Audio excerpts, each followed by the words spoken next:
من، تو اللہ تعالیٰ اس سے بہتر چیز دیں گے جو اس سے ضائع ہو گئی۔ تو اس صحابیہ حضرت ام سلمہ رضی اللہ عنہ نے بھی وہ یاد کر لی۔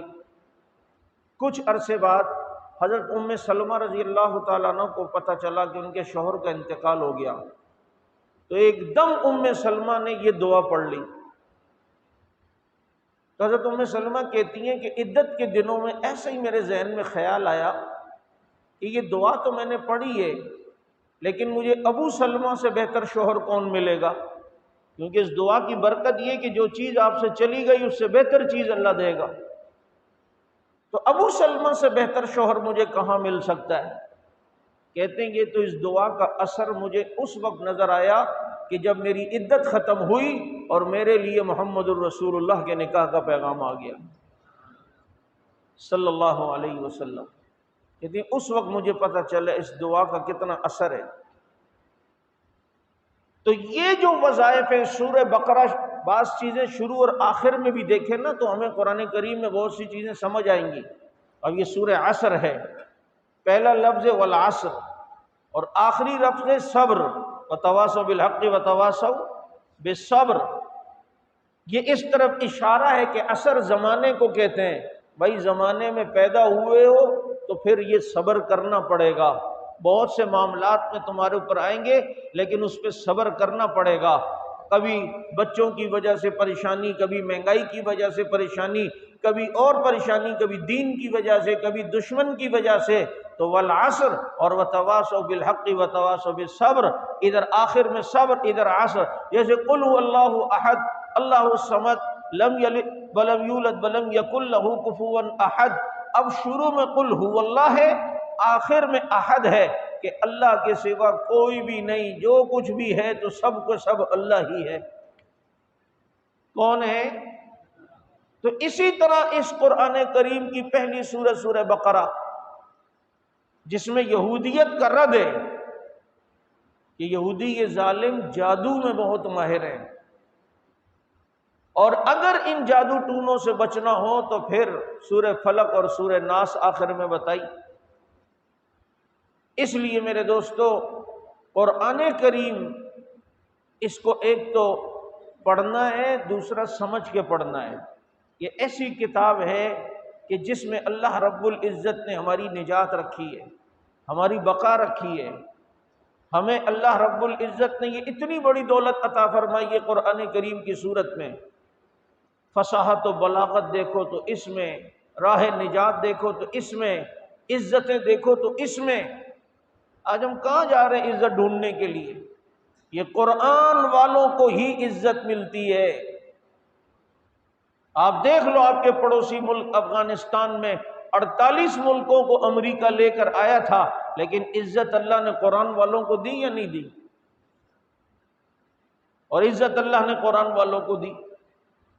اس لیے قرآن کریم کے بہت سارے نام ہیں، قرآن حکیم بھی ہے، قرآن عظیم بھی ہے، قرآن مجید بھی ہے، قرآن فرقان بھی ہے، حق اور باطل میں فرق کرتا ہے، اور قرآن کو امام بھی کہا، امام و نور، روشنی بھی ہے اور امام بھی ہے، یعنی اسے آگے رکھا جائے گا، اپنی پس پشت نہ ڈالنا، اس کی تعلیمات پر عمل کرنا ہے۔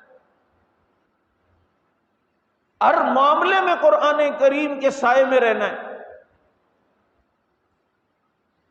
ہمیں اصل میں بات بھی بہت کم سمجھ آتی ہے نا۔ آپ دیکھو بہت سی جگہوں پہ شادی ہوتی ہے نا، لڑکی جب اپنے اماں ابا کے گھر سے نکلتی ہے اپنے سسرال جانے تو اس کے سر پہ قرآن رکھتے ہیں کہ جی بیٹی کو قرآن کے سائے میں رخصت کرنا چاہیے۔ اور بھائی بیٹی کو قرآن کے سائے میں رخصت کرنے کا یہ مطلب نہیں ہے کہ قرآن سر پہ رکھو اور نیچے سے، مطلب یہ قرآن کی تعلیمات کے سائے میں، قرآن کی تعلیمات کے سائے میں اسے رخصت کرو۔ اور شادی ہو اور اس میں رسمیں چل رہی ہوں تو قرآن کی تعلیم تو نہیں ہے، اور اس میں پھر گانے چل رہے ہوں اور پھر جناب پتہ نہیں کیا کیا چل رہا ہو، دکھلاوا شو بازی یہ تو ہمارے اندر ہے، اور پتہ نہیں کیا کیا چیزیں ہم نے بنائی ہوئی اپنی شادی میں، تو قرآن کے سائے میں تو نہیں۔ اور میں کہا کرتا ہوں پٹھان کی شادی تو اس وقت تک نہیں ہوتی جب نکاح کے بعد جب تک وہ سی وی یو یا ہاکس وے کا چکر نہ لگائیں۔ گاڑیاں بک کرا کے درشن بولتے ہو نا تم لوگ، یہ قصبہ والے خاموش کالونی آتے ہیں، خاموش کالونی والے پٹیل پڑے جاتے ہیں اور سب کرائے کی برم گاڑیوں پہ مارتے ہیں، اور پھر سی وی یو پر اور پتہ نہیں ہاکس بے یا ادھر جانا کیوں دولہے کو ضروری ہوتا ہے، سب کو لے کے جاتا ہے، شاید اس لیے کہ وہاں اس کو نہلاتے ہوں گے کہ وہ لمبا چیخشے، نہیں سمجھ آئی، اس لیے شاید ادھر لے کے جاتے ہیں۔ یہ رسمیں ختم کرو، بلکہ میں نے ایک دو جگہ کہا کہ پٹھانوں کے یہاں ولیمہ نہیں ہوتا، مجھے ایک پٹھان کہنے لگے کیوں نہیں، ولیمہ ہوتا ہے ہمارے یہاں، میں نے کہا ہوتا ہی نہیں ہے، سوال ہی پیدا نہیں ہوتا۔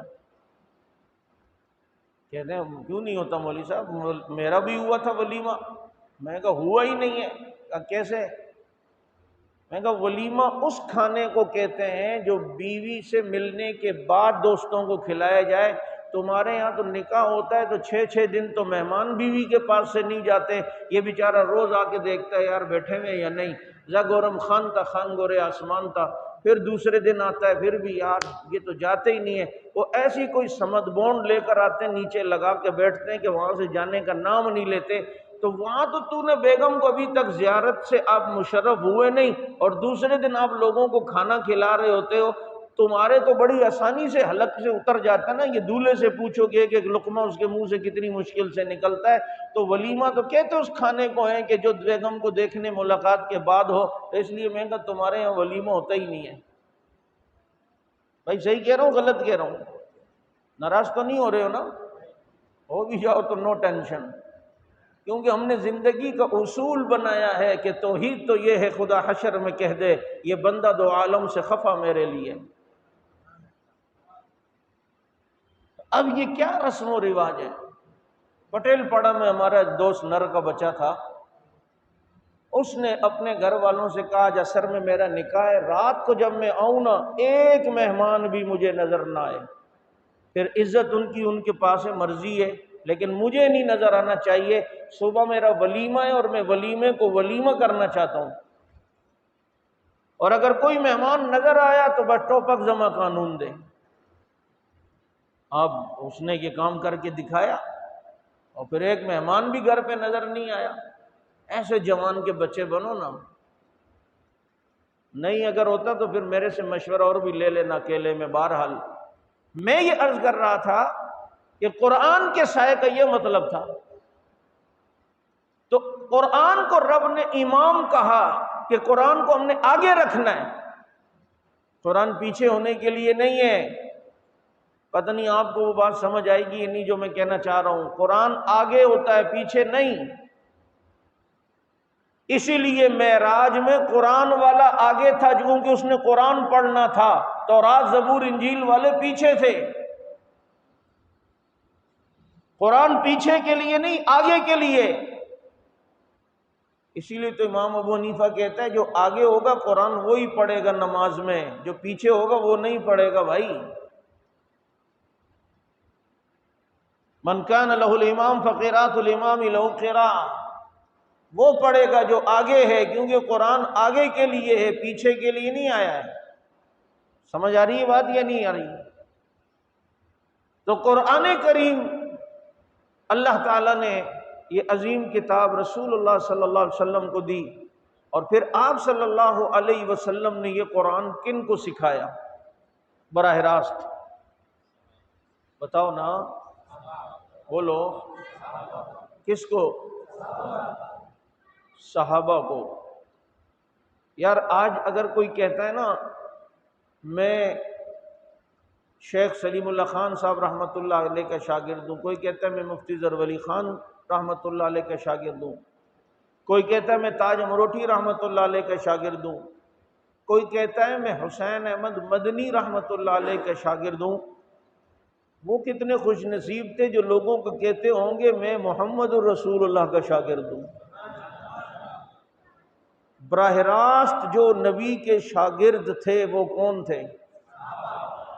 قرآن نبی سے سیکھا، قرآن کی تفسیر نبی سے سیکھی، قرآن کے معنی اور مطالب نبی سے سیکھے۔ جو چیز سمجھ نہیں آئی، قرآن آیا تو آ کے نبی سے پوچھا، ان اللہ و ملائکتہ یصلون علی النبی یا ایھا الذین آمنوا صلوا علیہ وسلموا تسلیما، یہ آیت آئی تو صحابہ نے آ کے پوچھا اللہ کے نبی سلام تو ہم آپ پہ پڑھتے ہیں، السلام علیکم ایھا النبی ورحمۃ اللہ وبرکاتہ، لیکن یہ صلاۃ کیسے پڑھیں؟ اللہ کے نبی نے درود ابراہیمی پڑھ کر سنایا، اللہم صلی علی محمد وعلی آل محمد کما صلیت علی ابراہیم وعلی آل ابراہیم انک حمید مجید، اللہم بارک علی محمد وعلی آل محمد کما بارکت علی ابراہیم وعلی آل ابراہیم انک حمید مجید۔ یہ ہے قرآن، یہ ہے قرآن کے سیکھنے والے کہ جنہوں نے براہ راست نبی سے سیکھا۔ آج ضرورت اس بات کی ہے کہ خود بھی سیکھو، اپنے گھر والوں کو بھی سکھاؤ۔ اس گئے گزرے دور کے اندر اگر اپنی عزتیں بچانا چاہتے ہو، اپنے گھر والوں کے ایمان بچانا چاہتے ہو، تو کم از کم قرآن والے معاشرے میں ان کی ضرور تربیت کرو۔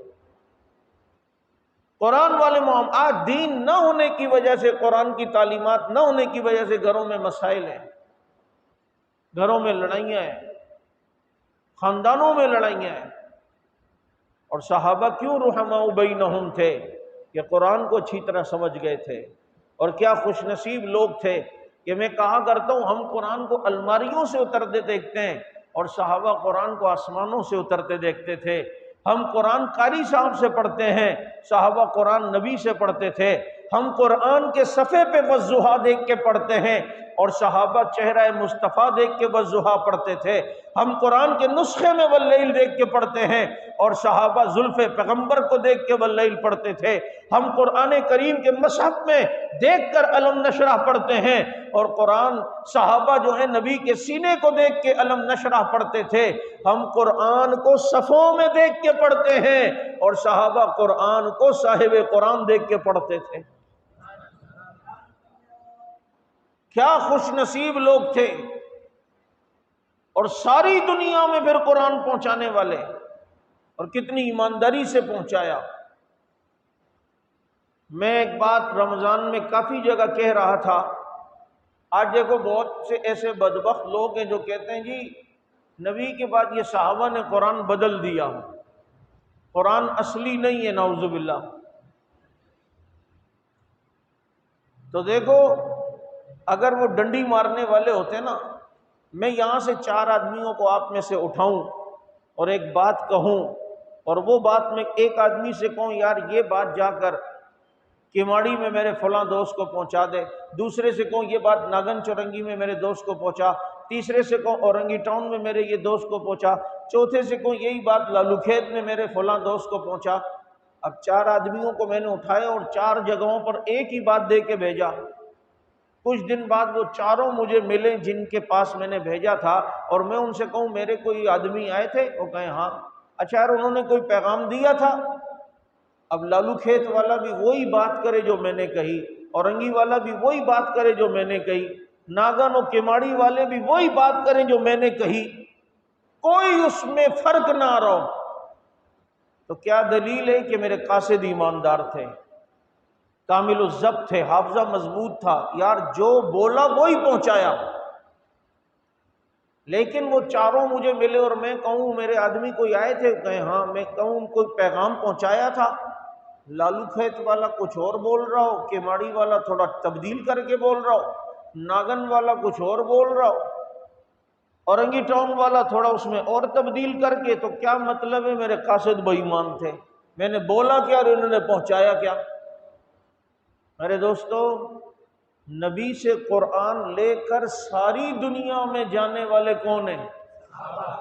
ڈنڈیاں مارنا ہوتی نا تو کوئی مشرق میں گیا تھا تو قرآن کسی اور طرح مشرق میں پڑھا جا رہا ہوتا، مغرب میں قرآن کسی اور طرح پڑھا جا رہا ہوتا، شمال میں کسی اور طرح، جنوب میں کسی اور طرح، لیکن قرآن ساری دنیا میں صحابہ لے کر گئے اور ساری دنیا میں قرآن ایک ہی طرح پڑھا جا رہا ہے۔ یہ ساری دنیا میں ایک ہی طرح پڑھا جانے والا قرآن، قرآن کی عظمت کی بھی دلیل ہے اور پہنچانے والے صحابہ کے ایماندار ہونے کی بھی دلیل ہے کہ ساری دنیا میں قرآن ایک ہی طرح۔ یا قرآن کی آیتیں اور ان کے اعراب اور اس کی عبارت یہ تو بڑی بات ہے کہ ساری دنیا میں ایک ہی طرح. آپ کو پتہ ہے صحابہ کرام کی نبی سے محبت اور ایمانداری دیکھو، ان کے پیغام پہنچانا. ایک بچے نورانی قاعدہ پڑھتے ہیں نا تو اس میں قرآن کریم کا ایک جملہ آتا ہے، استاد ہجو کرواتا ہے نورانی قاعدے میں اور کہتا ہے بیٹا پڑھو لام الف زبر لا تا حمزہ زبر تا لا تا میم نون زبر من نون زبر نا لا تا من. میرے ہونٹوں کو دیکھنا ہے. لا تا من، بچہ پڑھتا ہے لا تا من، استاد ڈنڈی مارتا ہے بے ہونٹ گول کر لا تا من. کہتا استاد جی یہ نون پر تشدید ہے تو یہاں ہونٹ گول کرنے کا کون سا اصول ہے؟ ہونٹ تو وہاں گول ہوتے ہیں جہاں پیش ہو تو آگے واو ساکن ہو. قالو کانو اجرمو. انا اعطینا پہ تو آپ نے ہونٹ گول نہیں کرائے تھے، وہاں بھی تو نون پہ تشدید تھی. ان اللہ علی کل شیء قدیر میں انا ہے، وہاں بھی تو آپ نے ہونٹ گول نہیں کرائے. یہ لا تمنا پر آپ کہتے ہیں ہونٹ گول کرو نون پر، کیوں؟ اصول کیا ہے؟ استاد جی کہتا ہے بیٹا اصول قاعدہ کچھ نہیں. آج سے 1400 سال پہلے ہمارے نبی نے لا تمنا پڑھا تو نبی کے ہونٹ مبارک گول ہوئے تھے، صحابہ نے اتنی ادا بھی محفوظ کر کے پاکستان والوں تک پہنچا دیے. کیا سسی پنو ہیر رانجھا اور لیلا مجنو کی محبت کی باتیں کرتے ہو؟ جو محبت صحابہ نے نبی سے کی ہے خدا کی قسم اس کی مثال کوئی نہیں لا کے دکھا سکتا. صحابہ کو نبی کی ادائیں بھی یاد تھی کہ یہ بات کرتے ہوئے نبی کے ہاتھ کا کیا انداز تھا، نبی کے چہرے کا کیا انداز تھا، یہ تک صحابہ نے محفوظ کیا ہے. کیا عجیب لوگ تھے، ایک ایک ادا کو محفوظ کیا، کیونکہ اللہ نے انہیں پیدا ہی دین کی حفاظت کے لیے کیا تھا کہ ان کے ذریعے سے دین پہنچانا ہے. باپ دیکھیں یہ جو ہم انگلیوں پہ تسبیح گنتے ہیں اس کا بھی ایک سنت طریقہ ہے اور یہ بھی نبی سے صحابہ نے پہنچائی. ہم تو یوں یوں گنتے نا، پھر الٹے ہاتھ پہ بھی. الٹے ہاتھ سے تسبیح گننا مکروہ ہے کیونکہ اسی ہاتھ سے آدمی استنجا کرتا ہے، اس لیے جو پڑھنا ہو سیدھے ہاتھ پہ. اور اس کا سنت طریقہ یہ 1، یہ 2، یہ 3 یوں ہوتا ہے، 4 یوں، 5 یوں، 6 یوں، 7، 8، 9، 10، پھر 20، 30، 40، 50، 60، 70، 80، 90 یہ ہے. میں حیران ہوتا ہوں کہ نبی یوں اگر تسبیحات پڑھتے ہوں گے تو صحابہ نے یہ ادائیں بھی محفوظ کر کے امت تک پہنچائی، یہ ادائیں بھی محفوظ کر کے امت تک پہنچائی. کیسے لوگ تھے جنہیں اللہ نے چنا اور چن کر رسول اللہ صلی اللہ علیہ وسلم کو دیا. میرے دوستو یہ ان کی خوش نصیبی ہے. آپ نے قرآن کریم پڑھا اور مولوی صاحب سے سنا، اس قرآن کریم میں 1200 سے زیادہ آیتیں صحابہ کی شان میں. کتنی؟ 1226 آیات تو ہم نے جمع کی ہیں صحابہ کے بارے میں جو ہے. دوستو ایک آیت بھی ان کی شان میں ہوتی تو ان کی عظمت تھی، لیکن 1226 آیات ان کے عمل پہ قرآن بنتا تھا. قرآن یوں تھا اقیموا الصلاۃ، نماز قائم کرو. صحابہ نماز قائم کرنے لگے تو اب قرآن یوں بن گیا وَيُقِيمُونَ الصَّلَاةَ، نماز قائم کرتے ہیں. قرآن تھا آتوا الزکاۃ، زکوٰۃ دو. صحابہ زکوٰۃ دینے لگے تو اب قرآن یوں آ گیا وَيُؤْتُونَ الزَّكَاةَ، یہ زکوٰۃ دیتے ہیں. قرآن کریم میں کہ استغفار کرو، استغفار کرنے لگے صحابہ، اب قرآن یوں آ گیا یستغفرون، یہ استغفار کرتے ہیں. قرآن کریم میں رکوع اور سجدہ کرو، صحابہ نے رکوع اور سجدہ کیا تو قرآن یوں بن کے آ گیا یسجدون، یہ لوگ سجدہ کرتے ہیں. ان کے عمل پہ قرآن بنتا ہے، یہاں تک کہ صحابہ گھوڑے پہ بیٹھ کر گھوڑا بھگائیں تو والعادیات ضبحا بن کر بھی قرآن آ جاتا ہے. یہ تھے رسول اللہ صلی اللہ علیہ وسلم کی جماعت. آئیے رسول اللہ صلی اللہ علیہ وسلم نے جس طرح اور اپنے یہ قرآن کریم کی تفسیر و معنی و مطالب صحابہ کو سمجھائے اور صحابہ سے امت تک یہ پہنچے۔ اس لیے ان تفسیروں میں، ان باتوں میں اس چیز کو دیکھنا ہے کہ صحابہ نے اس کو کیسے سمجھا۔ ہارون الرشید کے زمانے میں یہ قدری فرقہ بہت زیادہ اس کا توتی بولتا تھا۔ یہ قدری فرقہ وہ ہے جو تقدیر کا منکر ہے۔ تو انہوں نے ایک آیت ہارون کے سامنے پڑھی اور کہا اس آیت سے پتہ چلتا ہے تقدیر نہیں ہے، یہ قسمت کوئی چیز نہیں ہے، تقدیر کچھ نہیں ہے، نعوذ باللہ۔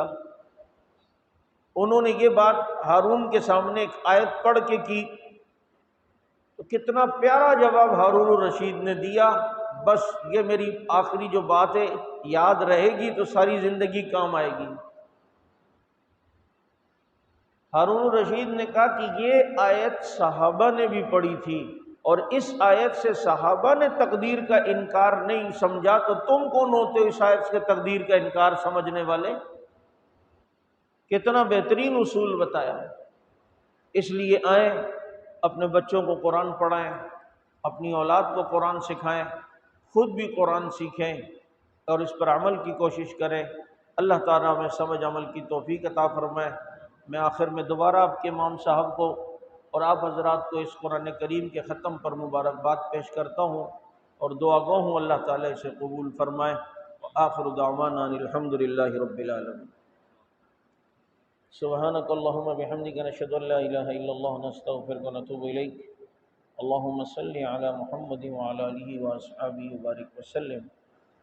یا اول الاولین یا آخر الاخرین یا ذی القوة المتین یا راحم المساکین یا ارحم الراحمین یا حنان یا منان یا ذی الجلال والاکرام۔